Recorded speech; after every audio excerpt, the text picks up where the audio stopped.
Yes friends, तो अब हम फॉरेन ब्रांच की ये प्रॉब्लम सॉल्व करेंगे। अच्छी प्रॉब्लम है ये। फॉरेन ब्रांच में अगर आपने कुछ क्वेश्चंस पहले से कर रखे हैं तो ये आपके लिए बड़ी सिंपल प्रॉब्लम होती है। तो एक बार ट्राई करें इस क्वेश्चन को। DM Delhi has a branch in London which is a integral foreign operation of DM, मतलब ब्रांच आपकी लंदन में। At the end of year March 15-11 the branch furnishes the following trial balance in UK pound. ये हमारा trial balance दे रखा है, ठीक है जी, कोई बात नहीं। आगे इन्होंने दिया है कि जो हेड ऑफिस की बुक्स में लंदन ब्रांच का अकाउंट है वो ये है। The following further information given है। डेप्रीशिएशन 10% से लगाना है। 31 मार्च 2011 को जो हमारे आउटस्टैंडिंग एक्सपेंसेस हैं वो कितने हैं?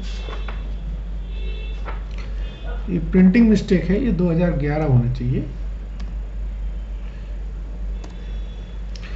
आउटस्टैंडिंग प्रीपेड एक्सपेंसेस की डिटेल्स दे रखी है। एक्सचेंज रेट दे रखे हैं। आपसे क्या बोला है? आपसे बोला you are required to prepare trial balance incorporating. किस चीज को इनकॉर्पोरेट करने के लिए बोला है? Incorporating outstanding expenses and prepaid expenses. देखिए फ्रेंड्स, हमको जो बोला है उतना ही करना है। हमसे ये नहीं बोला है कि डेप्रीसिएशन और क्लोजिंग स्टॉक भी आप एडजस्ट कर दीजिए। हमसे सिर्फ इन दो एडजस्टमेंट को करने के लिए बोला है। सो हम सिर्फ इतना ही करेंगे। इसके बाद इन्होंने बोला converting UK pound into Indian rupees, मतलब UK पाउंड को हम इंडियन रुपीस में कन्वर्ट करेंगे, ठीक है। इसके बाद और फिर हम ट्रेडिंग PL बैलेंस शीट जो हमें बनानी है वो हम बना देंगे। चलिए, सो सबसे पहले तो हमें ट्रायल बैलेंस बनाना है। तो मैं ट्रायल बैलेंस बनाता हूं, किसका? लंदन ब्रांच का।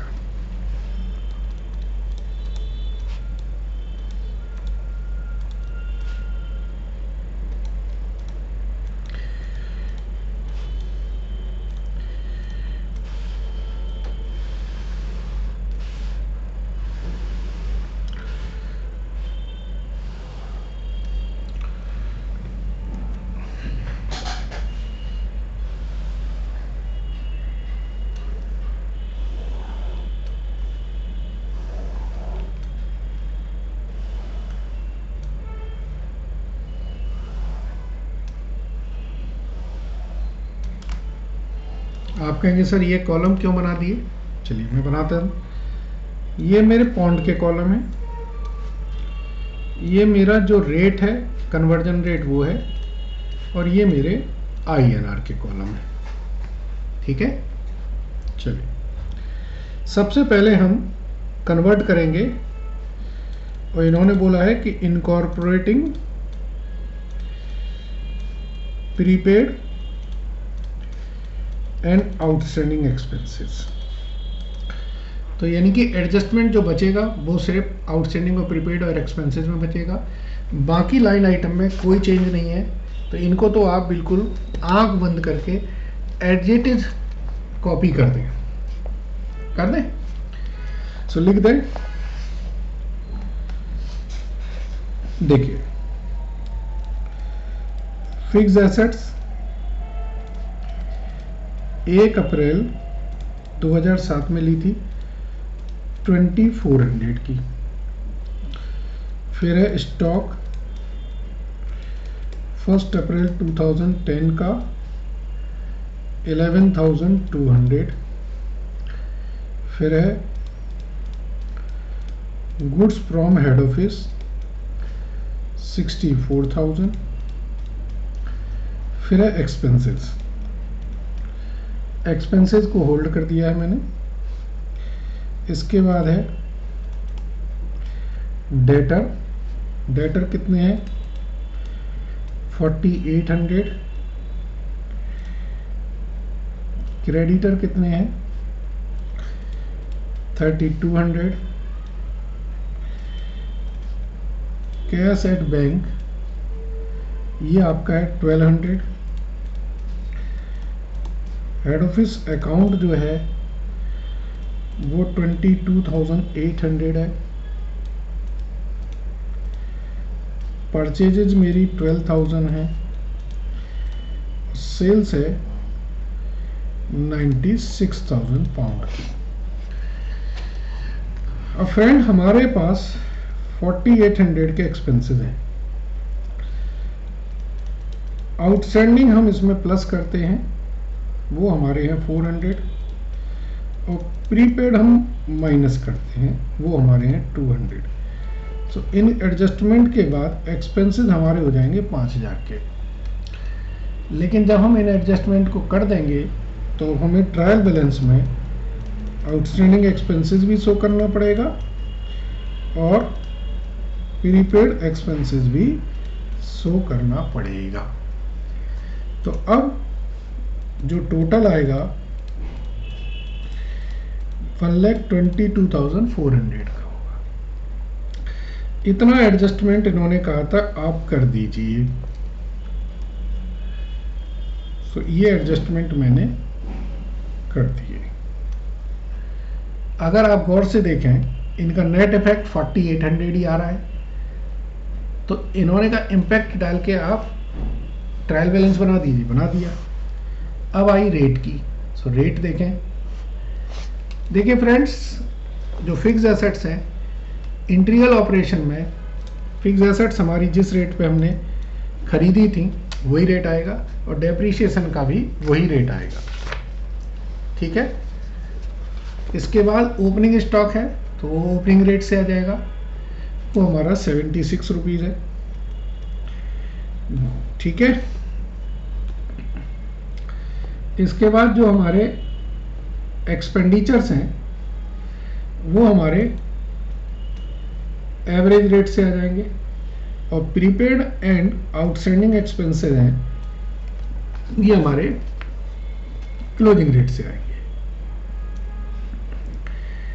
Debtors, creditors, cash at bank, purchase, sale. ठीक है।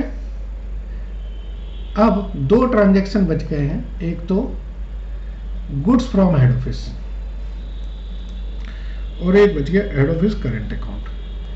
इन दोनों के लिए आपने कोई कन्वर्जन करने की जरूरत नहीं पड़ेगी। अगर आप देखेंगे तो लंदन ब्रांच में जो वैल्यूज हैं लंदन ब्रांच अकाउंट में, वही वैल्यूज हम ट्रायल बैलेंस में प्लेस कर सकते हैं। So goods send to branch हमारे यहाँ 49,26,000 का है। सो सेम वैल्यूज हम यहाँ से प्लेस कर देंगे और ऐसे ही हेड लंदन ब्रांच का क्लोजिंग बैलेंस जो है वही हेड ऑफिस का क्लोजिंग बैलेंस होगा। So that is 17,20,000। तो ये क्या है, ये सीधा फ्रॉम हेड ऑफिस बुक्स से लिख देंगे।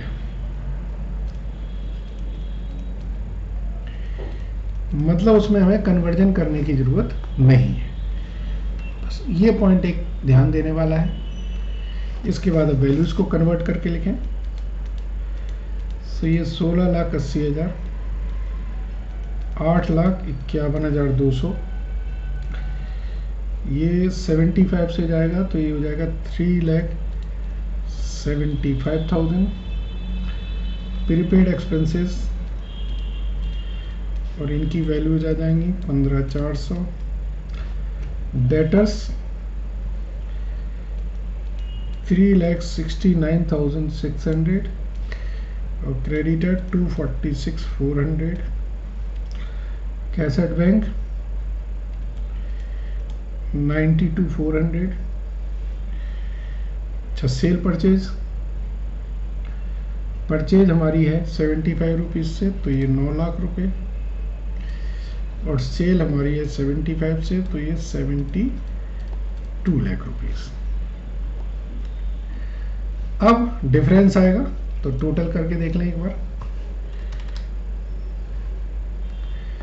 सो 16,80,000 प्लस 8,51,200 49 लाख।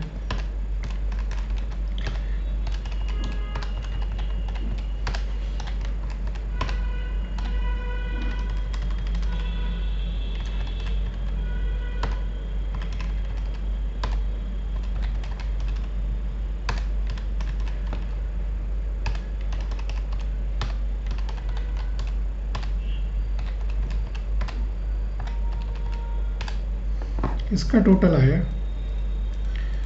92,09600। सो 92,09600। यहाँ बैलेंसिंग फिगर आ रही है 12,400 की, और ये बैलेंसिंग फिगर आपकी क्या होगी? Exchange difference. आप इस बात को याद रखिए कि ये एक्सचेंज डिफरेंस अगर इंट्रीगल ऑपरेशंस होते हैं तो ये P&L में जाता है, और अगर नॉन इंट्रीगल ऑपरेशन होते हैं तो ये आपका फॉरेन करेंसी ट्रांसलेशन रिजर्व में जाता है। ठीक है, अब ये हमारा ट्रायल बैलेंस बन गया है। इस ट्रायल बैलेंस में दो ही चीज़ें बची हैं, that is closing stock and depreciation, और बाकी हमारे पास ऐसी कोई चीज़ नहीं बची है। सो नाउ मुझे ट्रेडिंग PL बैलेंस शीट बनानी है। पहला तो एडजस्टमेंट हो गया ट्रेडिंग ट्रायल बैलेंस, और दूसरा है ट्रेडिंग PL बैलेंस शीट। बना दें। सो ट्रेडिंग एंड P&L अकाउंट,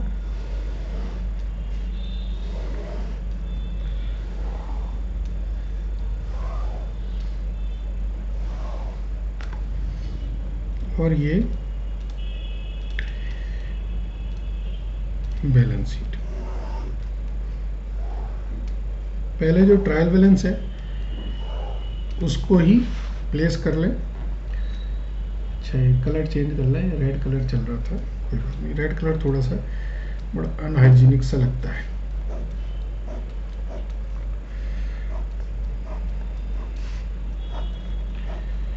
चलिए करते हैं।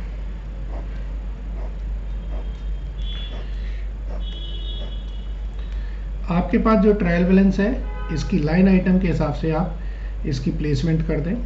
ठीक है, मैं करता जाता हूँ, ऑलरेडी मेरे पास है। तो यहाँ फिक्स एसेट्स 16,80,000। इसके बाद ओपनिंग स्टॉक 8,51,200। फिर है गुड्स फ्रॉम हेड ऑफिस 49,26,000। ठीक है, इसके बाद अगली लाइन आइटम देखिए क्या है। फिर है आपके एक्सपेंसेस। सो एक्सपेंसेस की लिखें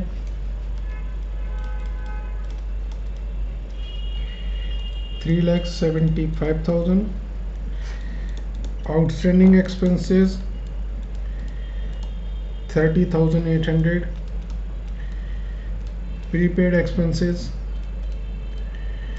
15,400। ठीक है, फिर लाइन आइटम में देखें डेटर्स क्रेडिटर्स कैसेट बैंक। सो डेटर क्रेडिटर कैसेट बैंक लिखें।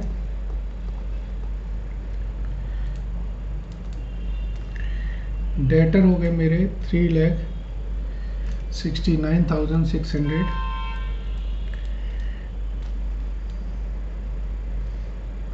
क्रेडिटर हो गए 2,46,400। Cassette bank 92,400। ठीक है, सो नाउ इसके बाद हेड ऑफिस अकाउंट है, इसे होल्ड कर दें। परचेज सेल्स इसको प्लेस कर दें। सो परचेजेस और सेल्स हमारी है 72 लाख की, और परचेजेस थी 9 लाख रुपए की। ठीक है, ओके। अब देखें कौन सी बैलेंस छूटी है। ओपनिंग हो गया, इस तरह हेड ऑफिस अकाउंट को छोड़ के बाकी सारे बैलेंस आ गए। हाँ, एक्सचेंज डिफरेंस है, इसको भी प्लेस कर दें। So exchange difference I told कि आपका P&L में चार्ज किया जाएगा। अब जरा देखिए हमारे एक तो डेप्रीशिएशन है, सो डेप्रीशिएशन चार्ज कर लें, 10% है, सो 10% से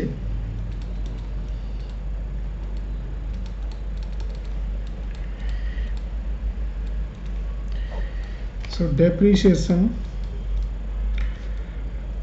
ऑन फिक्स्ड एसेट्स आ गया, ठीक है। तो इसमें से बैलेंस कम करके आएगा तो कितना बैलेंस आएगा, 15,12,000। दूसरा देखिए, एक्सपेंसेस आउटस्टैंडिंग के एडजस्टमेंट हो गए, अब बचा क्लोजिंग स्टॉक। सो क्लोजिंग स्टॉक के दो एडजस्टमेंट होंगे, एक तो यहाँ पर 8,000 पाउंड है, 77 रुपीज से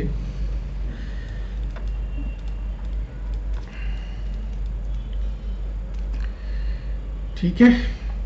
चलिए, अच्छा, एक्सचेंज डिफरेंस हमारा क्रेडिट साइड में था, हमने साइड इसकी बदल दी है गलती से। चलिए टोटल करेंगे तो यह आया मेरा 78,16,000, 78,16,000, ठीक है। सो 78,16,000 में से 851 49,26,000,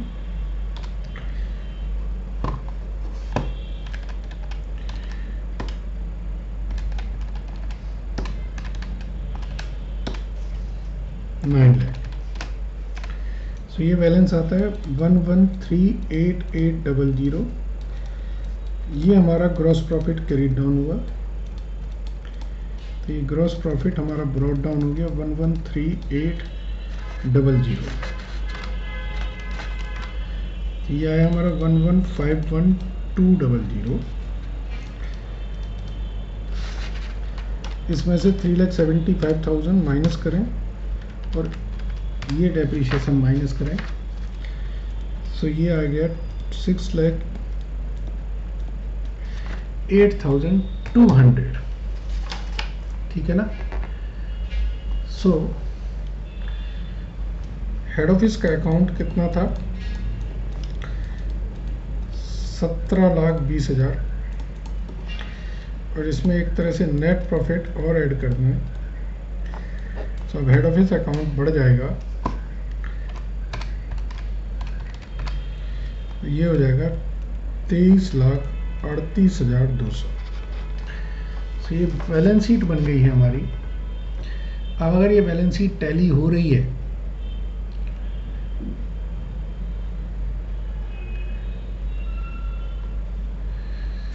सो इट मीन्स हमारा क्वेश्चन सही है। चेक कर लें एक बार।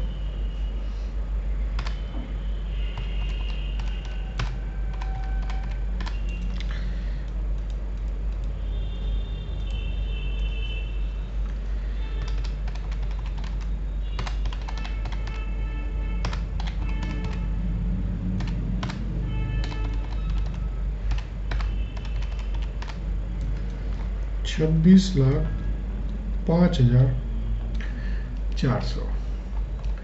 सो ये बैलेंस शीट आ गई हमारे, ठीक है। एक तरह से जो ब्रांच की बैलेंस शीट फिगर्स जब हम हेड ऑफिस में जाएंगे तो ये वैल्यूज आएंगे। चलिए, so I hope it is clear, समझ आया होगा आपको।